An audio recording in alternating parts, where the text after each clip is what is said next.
morning, and welcome to Unity Spiritual Center, Saxe, this March 13, 2022. Let's take a deep breath together. Breathing in, exhaling fully, relaxing body and mind.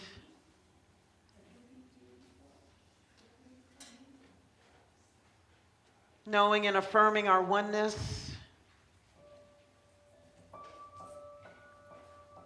Grateful for community.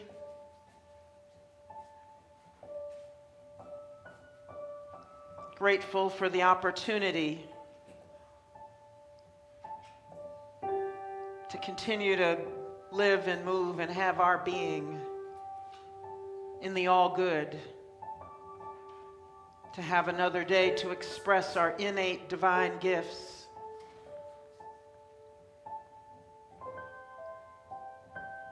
So just settle in.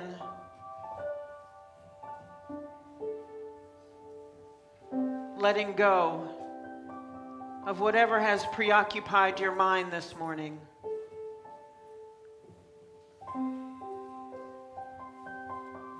Taking off all the proverbial hats that you wear all during the week. Releasing all of the things you are for all of the people in your lives. And just let yourself be. With no expectations. No shoulds or coulds or woulds. Let yourself be one with your breath. Opening up heart and mind. Preparing for a very special experience as community today.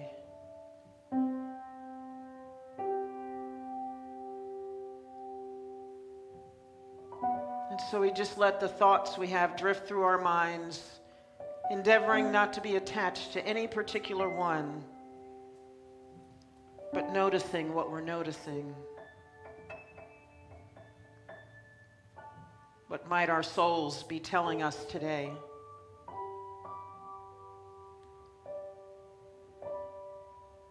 What might we need to be open about today? Open to today?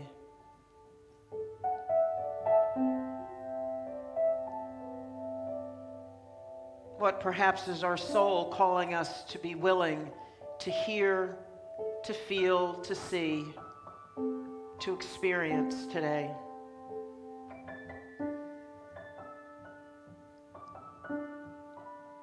So we say yes and thank you to all possibilities. We say yes and thank you for new discoveries within ourselves.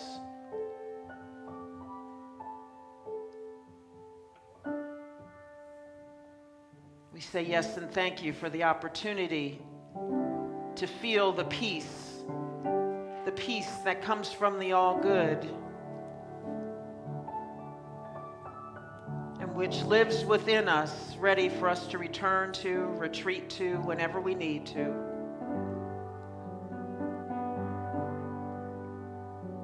So we take in a deep breath together. One life, one breath, one love, one heart, one in divine mind.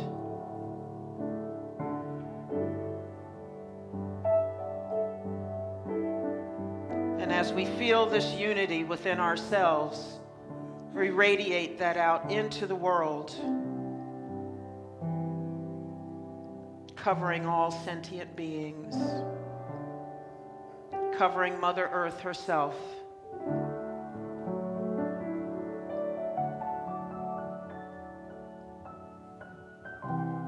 And now from this place of centeredness, from this place of being, of strength and power, we begin to sing our centering song, Spirit's Prayer.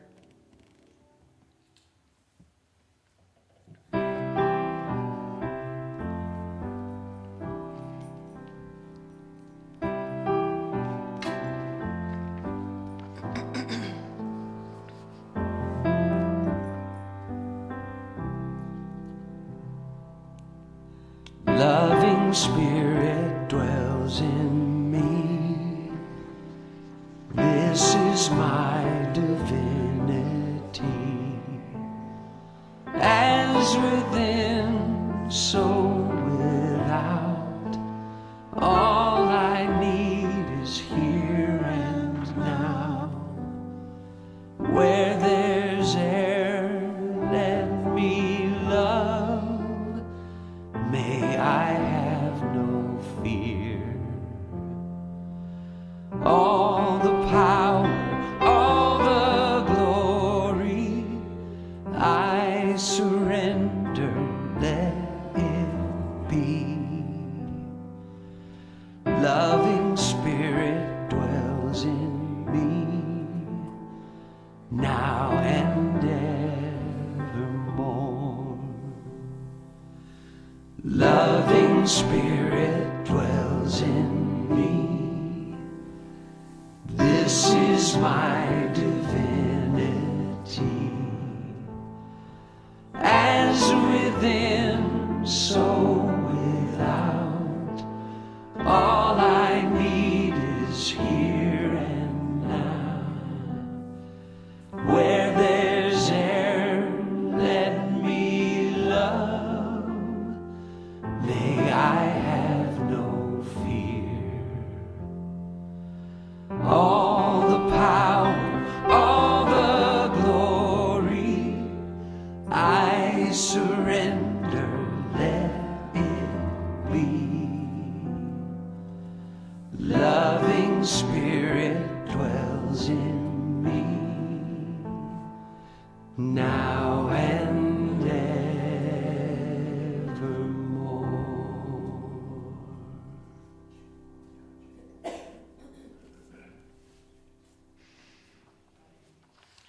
This is the Prayer of Peace by Il-Chi Lee.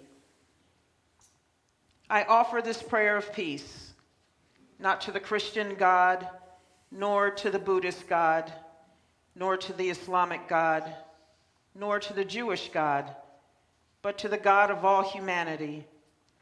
For the peace that we wish for is not a Christian peace, not a Buddhist peace, not an Islamic peace, nor a Jewish peace, but a human peace for all of us. I offer this prayer of peace to the God that lives within all of us, that fills us with happiness and joy, to make us whole and help us understand life as an expression of love for all human beings. For no religion can be better than any other religion. For no truth can be truer than any other truth. For no nation can be bigger than the earth itself. Help us all go beyond our small limits and realize that we are one, that we are all from the earth, that we are all earth people. Before we were Indians, Koreans, or Americans, God made the earth. We humans have made it prosper by realizing that we are of the earth and not of any nation, race, or religion, by knowing that we are truly one in our spiritual heritage. Let us now apologize to all humanity for the hurt that religions have caused, so that we can heal the hurt. Let us now promise to one another to go beyond egotism and competition, to come together as one in God. I offer this prayer of peace to you, the Almighty, to help us find you within all of us, so that we may stand proudly one day before you as one humanity. I offer this prayer of peace with all my fellow earth people for a lasting peace on earth.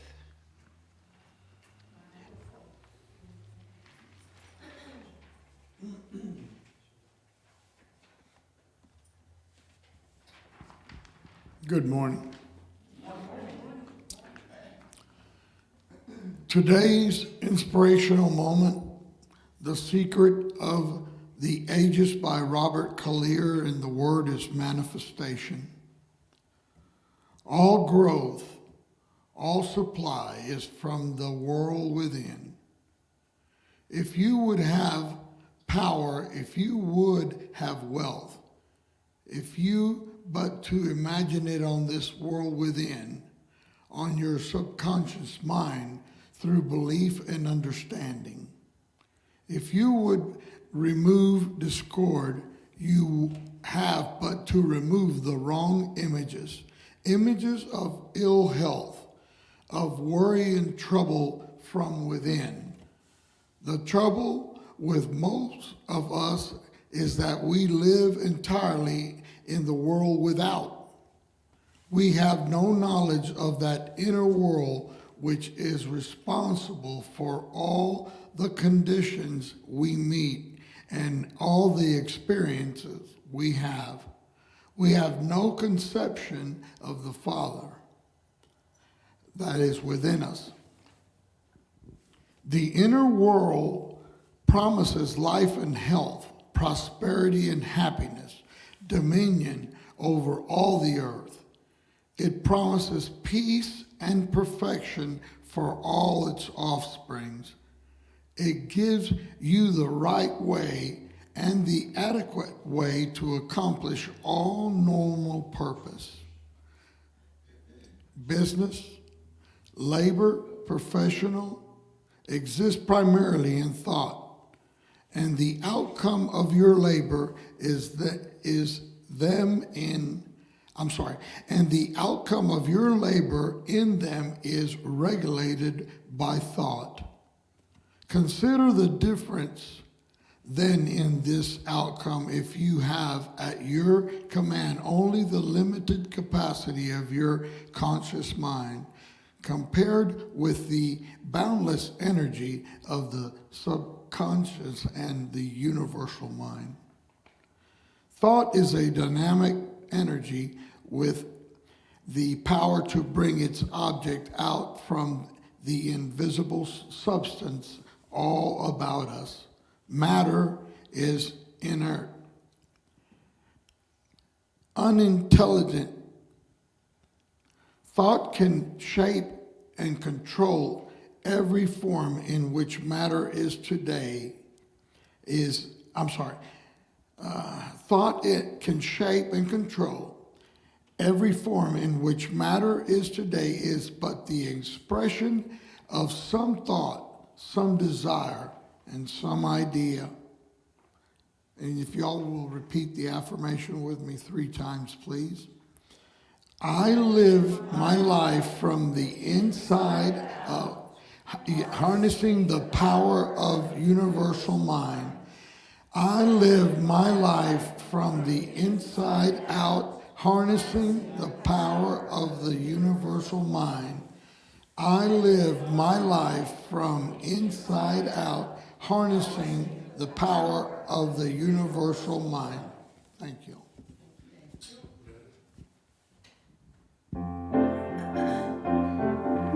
Hello. Hey, good morning.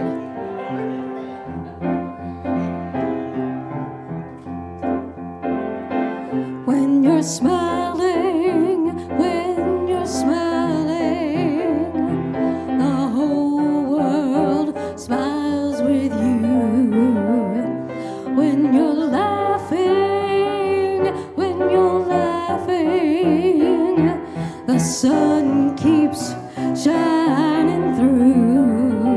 But when you're crying, oh, you bring on the rain. So stop your sighing, get happy again.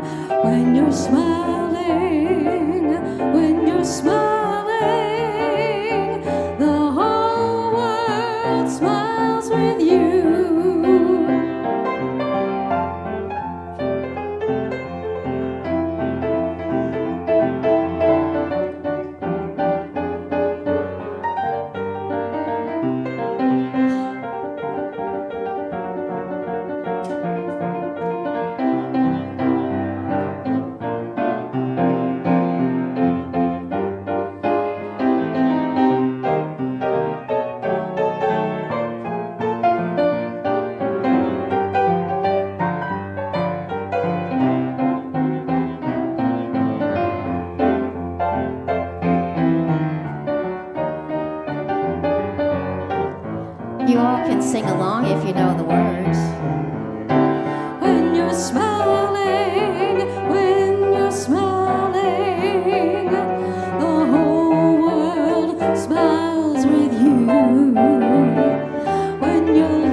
we have the picture? So for those of you here in the room, this sculpture is, ooh, I'm like, hello, hello, hello, hello. I'm in the stadium. So for those of you here in the room, this sculpture is something my siblings and I purchased for my parents for their anniversary, probably about 40 years ago. I don't know how I could have done that because I must have been a baby at the time. But surely I was. It couldn't have been that many years ago. But it was, and it's 5 figures. I just noticed this morning when I looked at it, I don't know that I noticed this before, that there are 3 women. So there's my mother, my sister, and I, and 2 men, my brother and my father. And you can take it off the screen, Quentin, now if you want.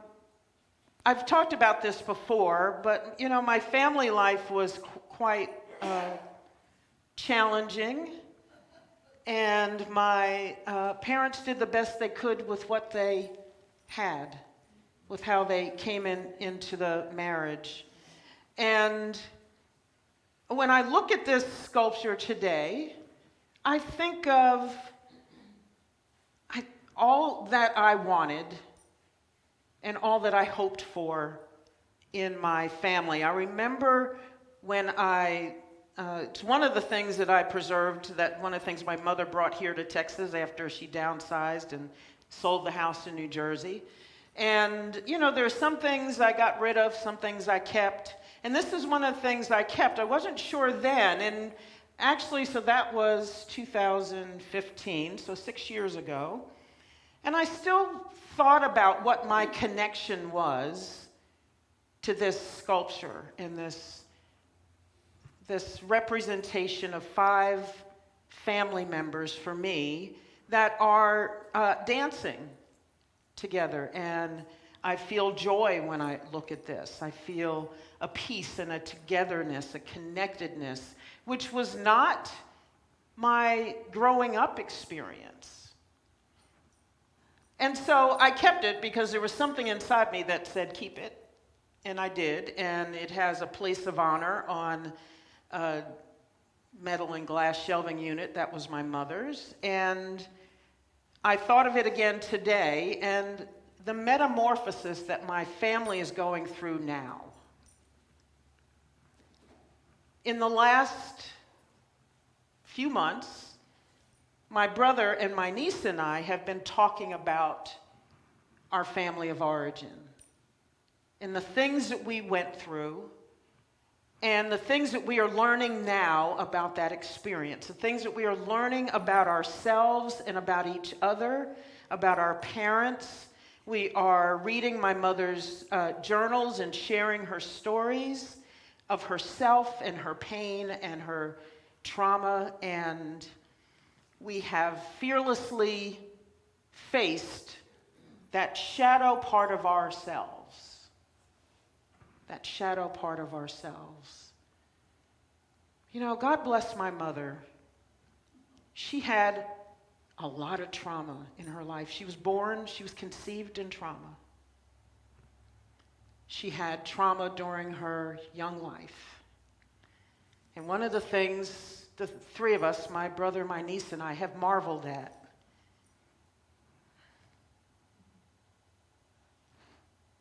is that she wasn't more, I can't find another word for it, and I know there's a better, more delicate way to say this, but it's amazing that she wasn't more screwed up.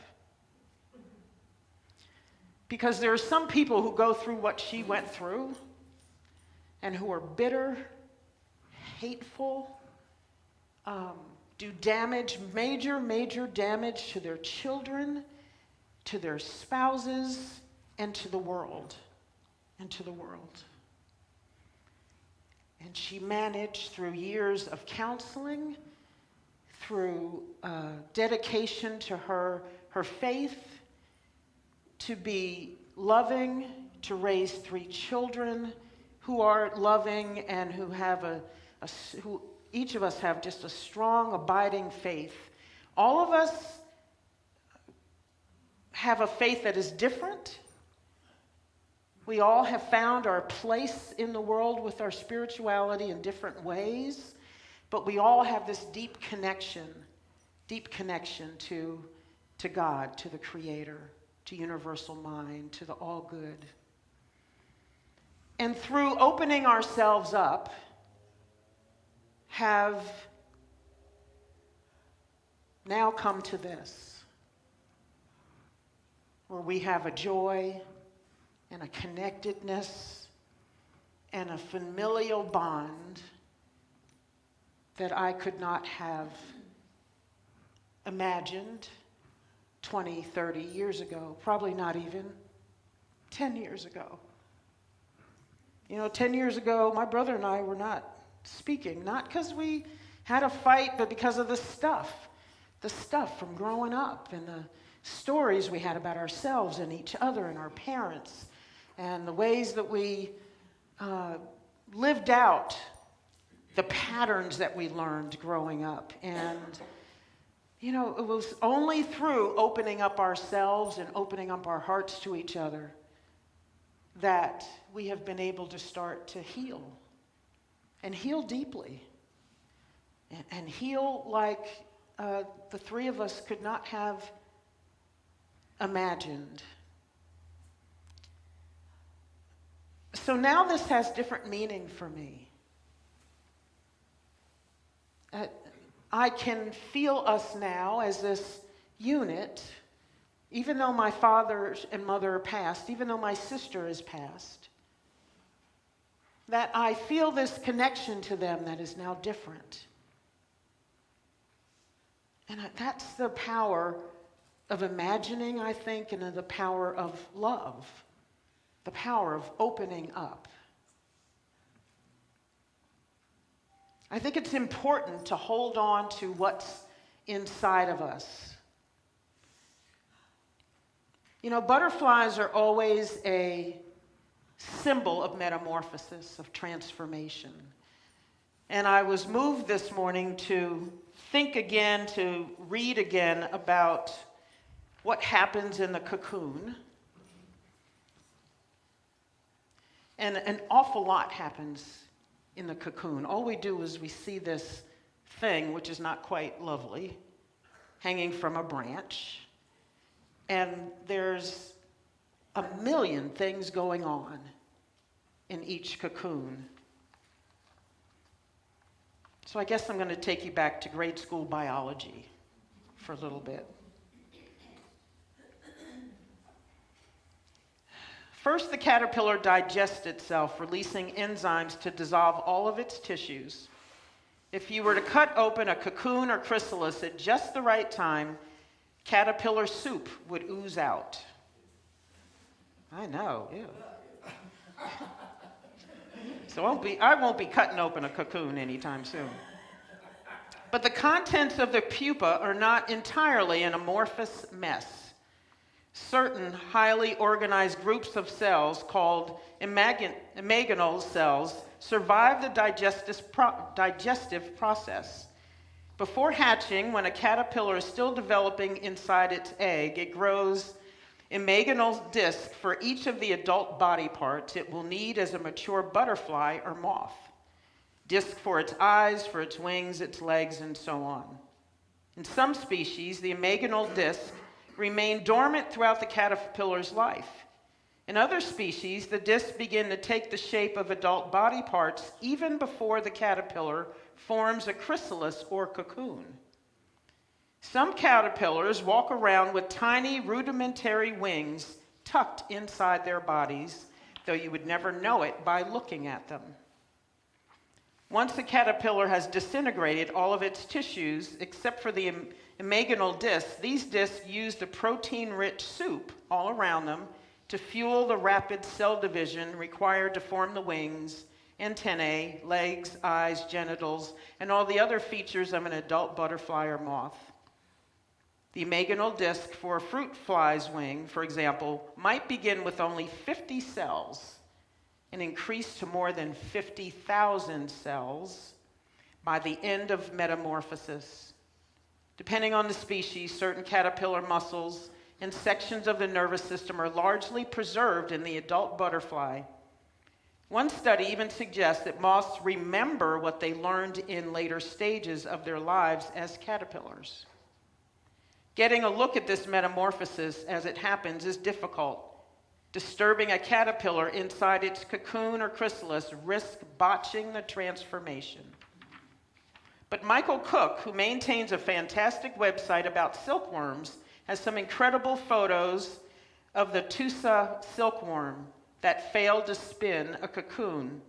You can see the delicate, translucent jade wings, antennae, and legs of a pupa that has not yet matured into an adult moth, a glimpse of what usually remains concealed. They say in the caterpillar, then, that you might be able to see the wings, translucent wings inside its body. You can't tell it from the outside. But the seed of the change of the metamorphosis is inside already present. And in that mess that could ooze out if you disturb the cocoon, there is magic happening. There are the seeds of growth for later on, and the caterpillar is indistinguishable from the butterfly. All this change happens inside. Inside. Everything it needs for its full flowering, so to speak, is there. And now some scientists can even see it.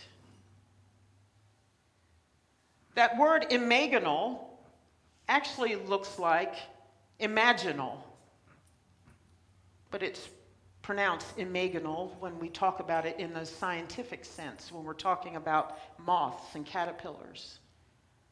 Imaginal. Yeah, an image, imagination. Perhaps somewhere deep inside me, I had an image of what family looked like, though my family was obviously in its caterpillar stage. And somehow I kept that image all of these years, probably somewhere deep inside, because for many years I didn't think this was possible. I just didn't think we could get where we are now because we were so far from this, so far away, so far away. But it was there present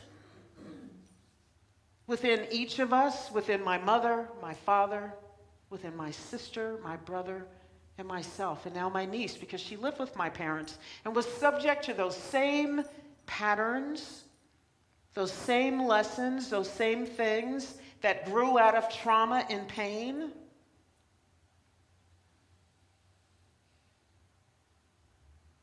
But look what can happen. You know, it said that within that cocoon that it could go from 50 cells to 50,000. That's quite an exponential jump.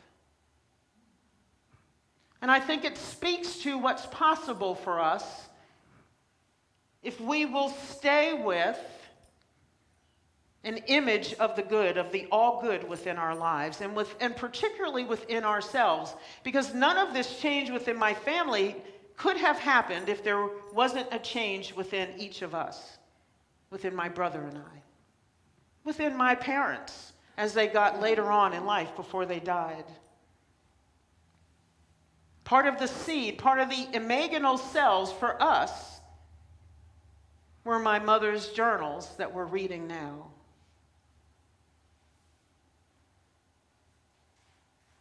She wrote her prayers in her journal. And so now we're able to know what her deepest thoughts were, the thoughts she only shared with God.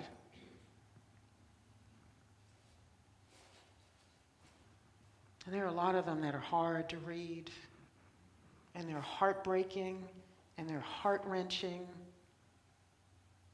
And it has made us more compassionate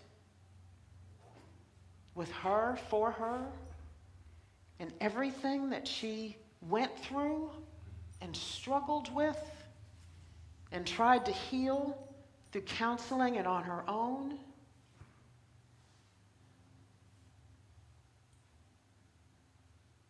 And it has opened us up to a new way of loving her, even though she's gone from this physical plane. It has opened us up to a new way of loving ourselves and each other. I've always loved my brother. It didn't matter that we didn't speak or connect for many years. I've always loved him. But now I love him more deeply because I know more of him. I know his heart, he knows mine. I know my niece's heart. She knows mine.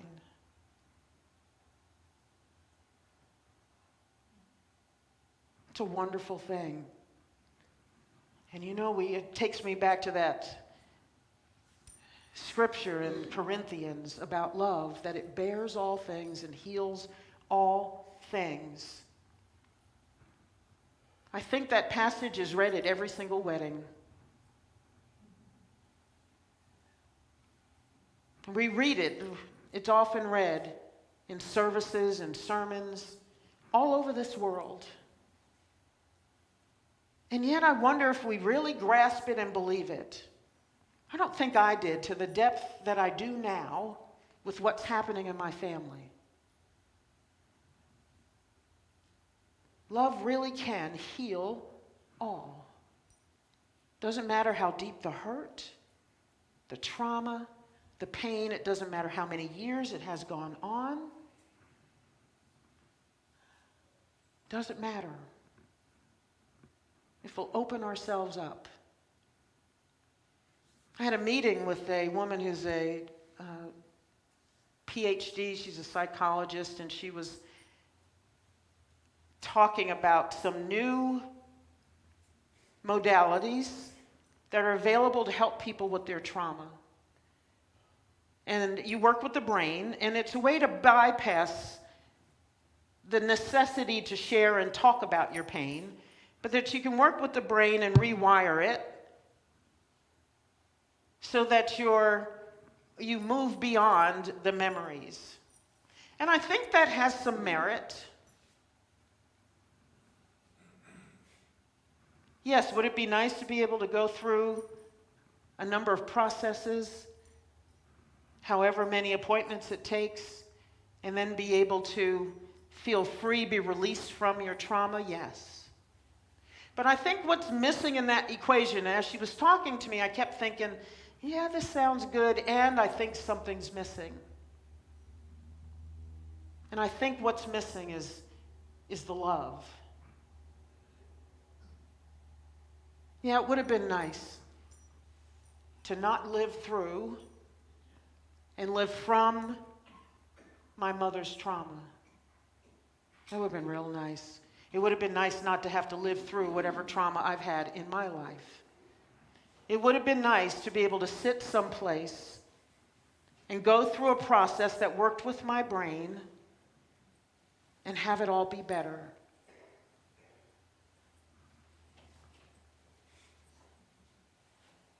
But if I had done that and nothing else, I would not have fallen in love again with my brother and with my niece and with my mother and father.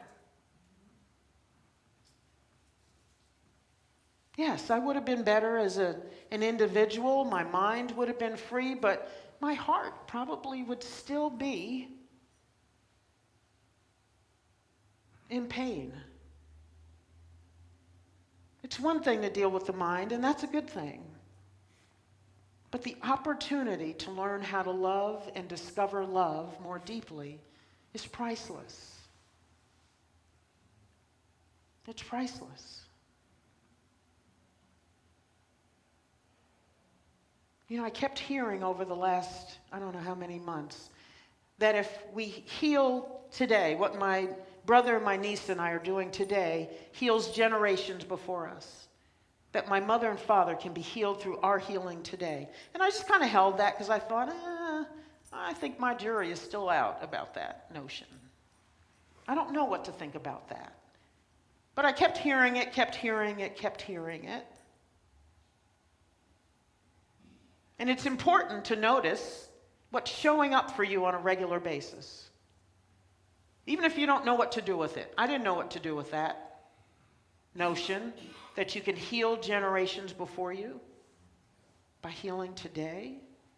And I thought, man, that would be nice. It would be wonderful to be able to free my mother from the pain she had,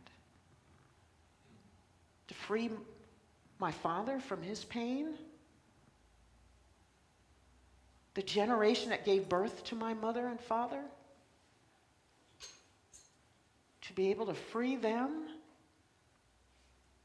And so through this experience, I'm now thinking, or not thinking, feeling that that has happened. I now have an image of a family that is this, dancing together, holding each other, connected to each other through our hearts. And that feels like a healing for all 5 of us, plus my niece, who is number 6.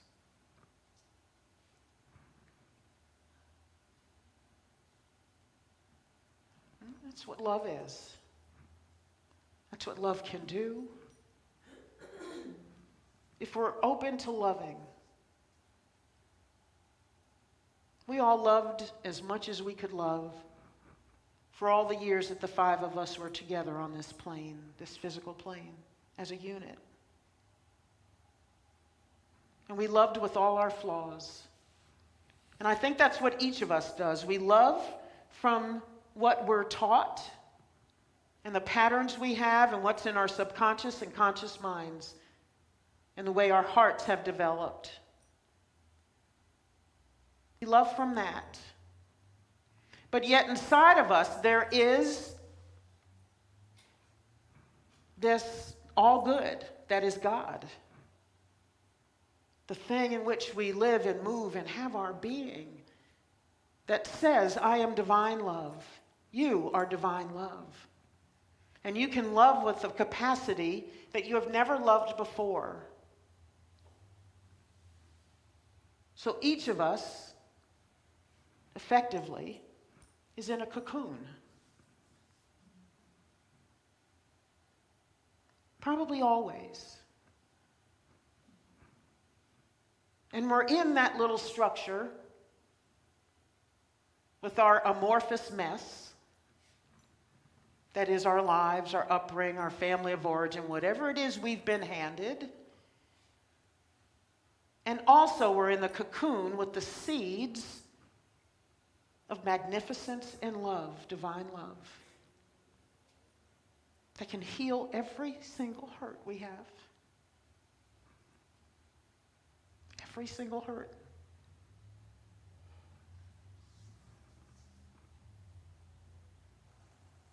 You know, as I work on this peace initiative and discover what that means and how do I step fully into that, I'm convinced now that if we have any chance in having peace on this planet, we've got to heal what's within us. We have to really be able to look at ourselves with a deep, abiding love. Every single inch, every single minute of our lives. Every single thing you wish hadn't happened. Every single person you wish hadn't shown up. To love all of that, because all of that is part of that amorphous mess that we are. That also has, that nurtures, that feeds the imaginal cells that become the butterfly.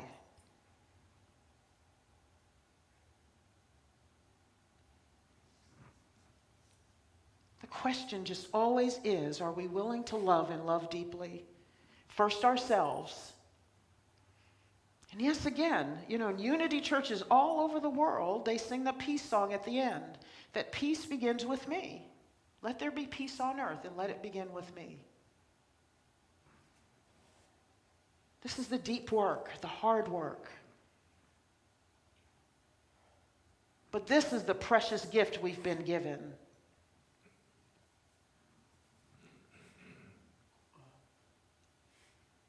It's the work.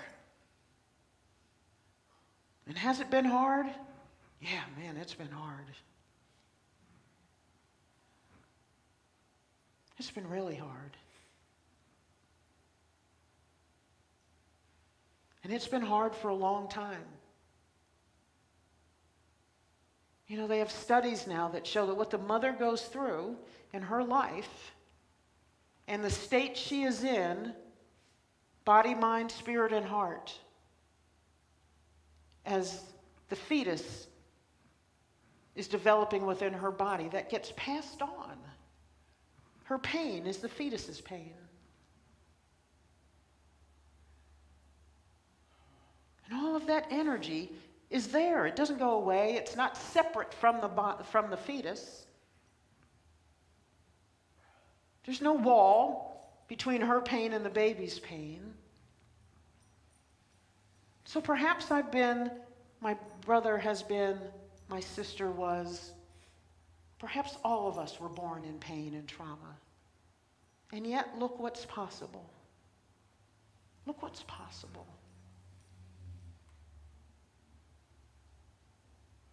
So are we willing to love and love deeply, to heal and heal deeply, to find peace and find deep peace? Are we ready for the work? Are we ready for the work? And I can tell you, being on this side of it, not that it's all done, because I'm sure there's more stuff. We're still reading, we're still talking, we're still discovering, we're still getting insights and enlightenment. We've been emailing over the last couple of days, sharing things we've never shared before.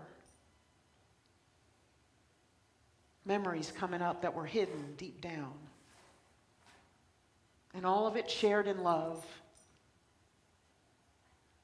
All of it shared with healing in mind.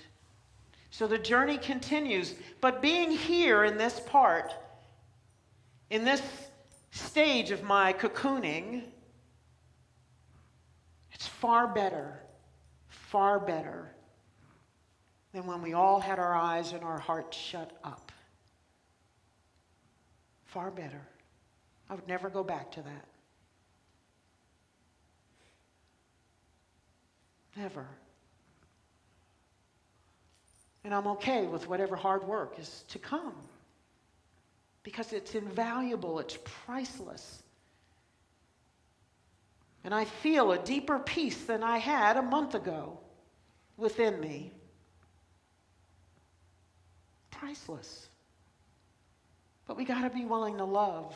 We got to be willing to see something that lives within us that we haven't tapped yet. That's there in seed form, in those imaginal cells, waiting for us to do the work in the cocoon and break through and be the butterfly. The seeds are there. We have to harvest them.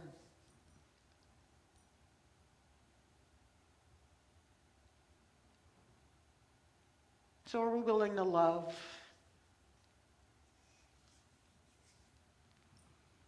Perhaps not the love that we were taught, but the love that we are at our core. Are you willing to love from that?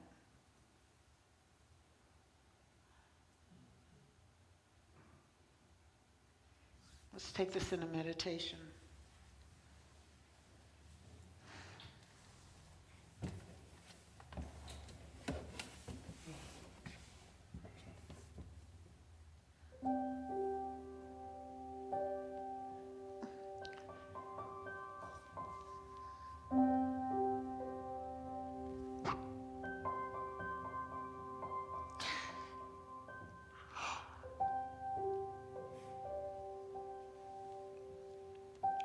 So in your heart of hearts now,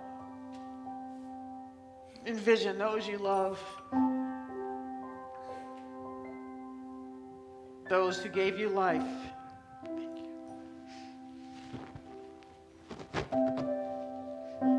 Those who gave you their best.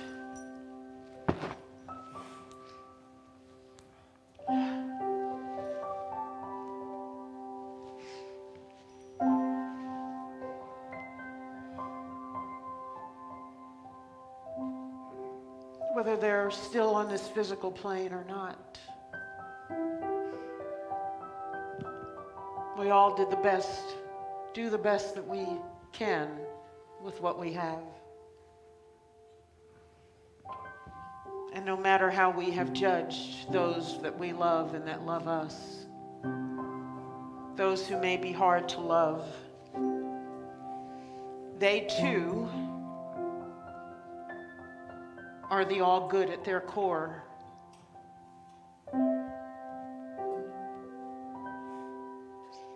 They too are love itself, with the seeds of an unimaginable love, unimaginable to our human hearts, but plain and clear and open to us as our divine selves.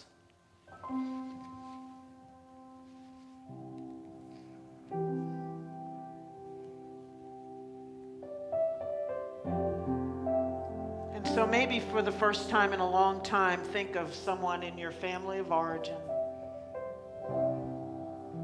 with that love.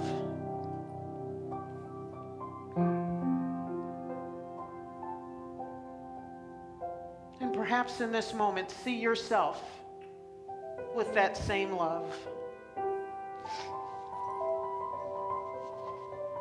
Perhaps there are parts of you that you have not loved, have not been open to, have not accepted. Parts of you that you have denigrated.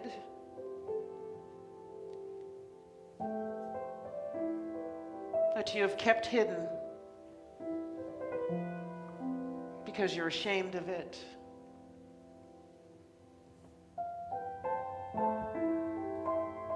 Open your heart to those things now, those parts of yourself.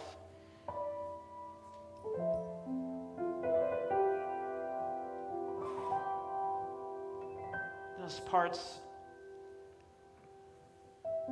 of your family members.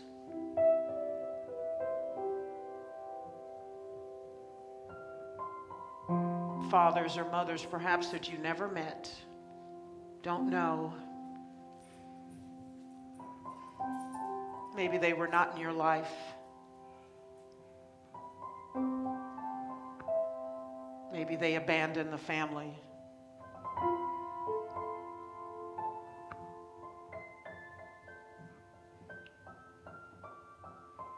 And maybe here as an adult now, a part of you still feels abandoned and hurt. See yourself and ask yourself if you're willing to see them with divine love.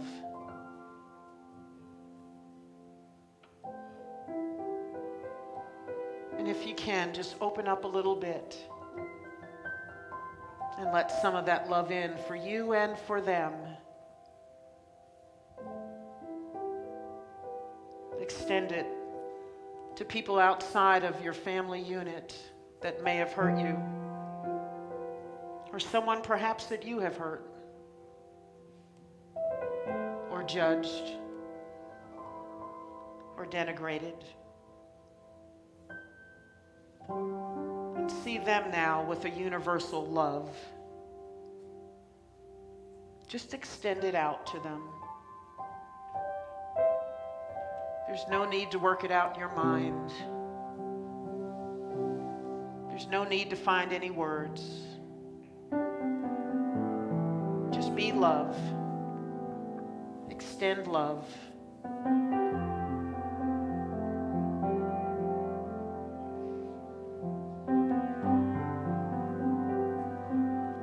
Just be love.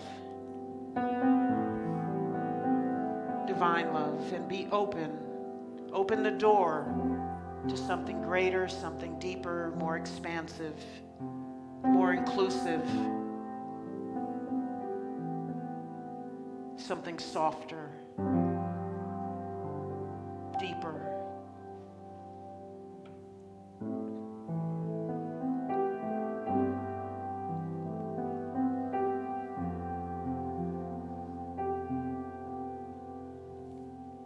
Love does indeed heal all things, bear all things, harmonizes all things.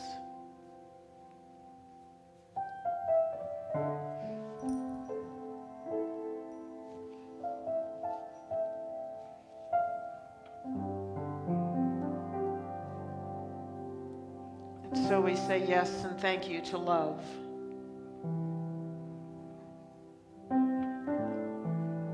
A love that is greater than any love we could extend from our human hearts.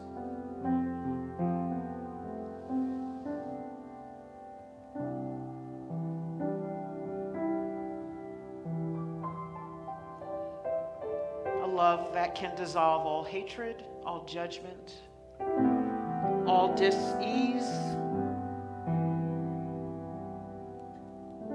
all hurt, all suffering, all trauma. A love that is inexhaustible. A love that can pour in and through you like it's never poured in and through you before, because now you are open. Now you are saying yes.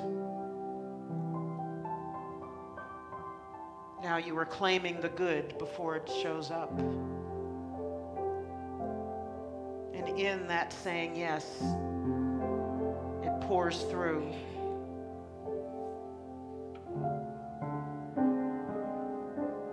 It pours into you and blesses you and blesses the world.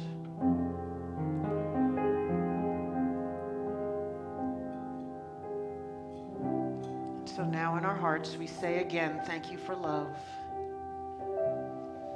Thank you for love. Thank you for love.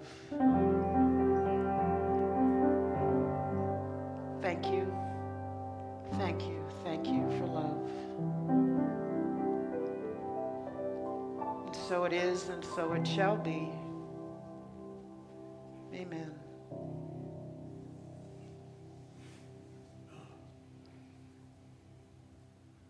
So while we are here in this groundedness of love, let us now say out loud the names of those for whom we want to pray and hold in this love.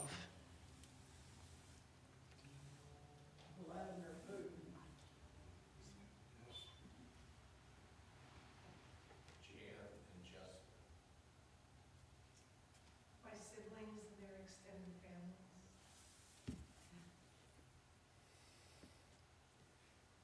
Jack and Lucille. Don, my family and Deal's family and our wonderful, beautiful church here. For Deborah and Randy.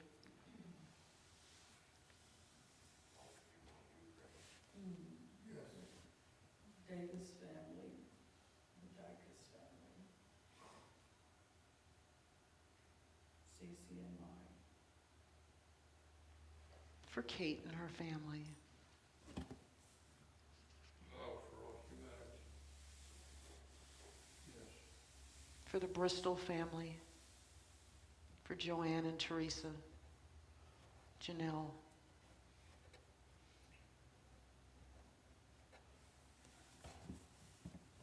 Everyone involved in the war in Ukraine. For Melissa and Cheryl.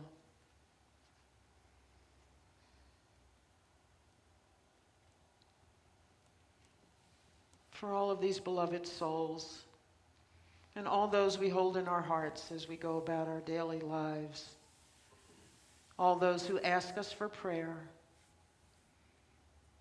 We now know that their highest and best is at work in their lives, and that divine love is at work, healing all things, bearing all things, uniting and harmonizing all things. And so it is, and so it shall be. Amen. We know that divine love is the source of all in our lives.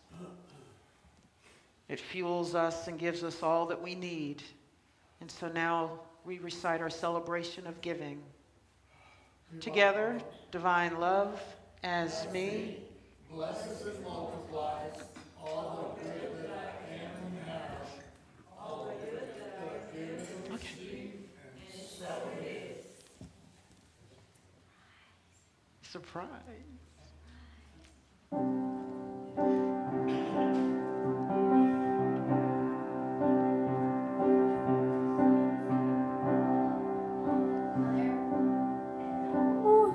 There I am. Hey.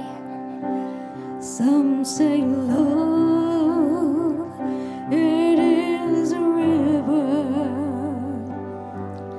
that drowns the tender reed. Some say love, it is a razor that leaves your soul to bleed. Some say love, it is a hunger, an endless aching need. I say love, it is a flower, and you, its only seed.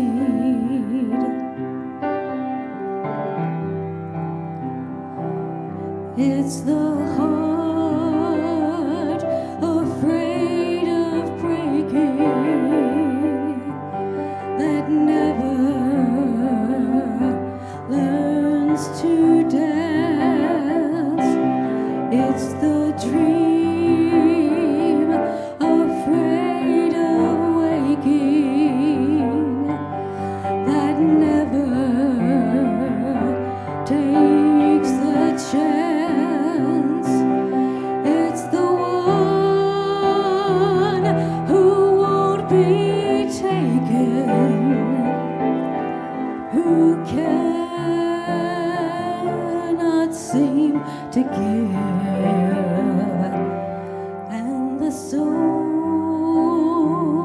afraid of dying that never learns to live.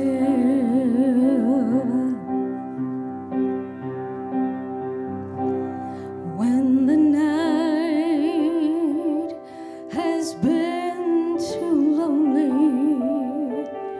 and the road has been too long, and you think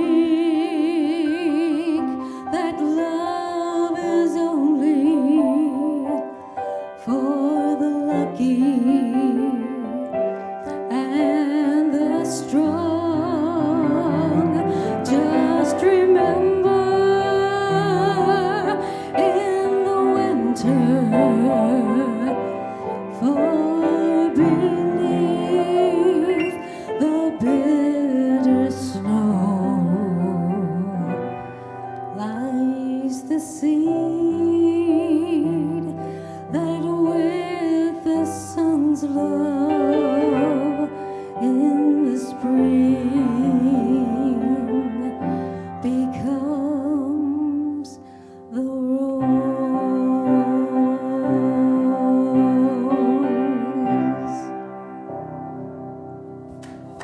Thank you. Thank y'all. So bless our offering. We are deeply grateful for all the time, treasure, and talent that floods into this community, helping us to do the work that we are called to do, spreading a peace of love, peace, joy, harmony, and prosperity. Amen. And we have a couple of announcements. Can I have the first slide?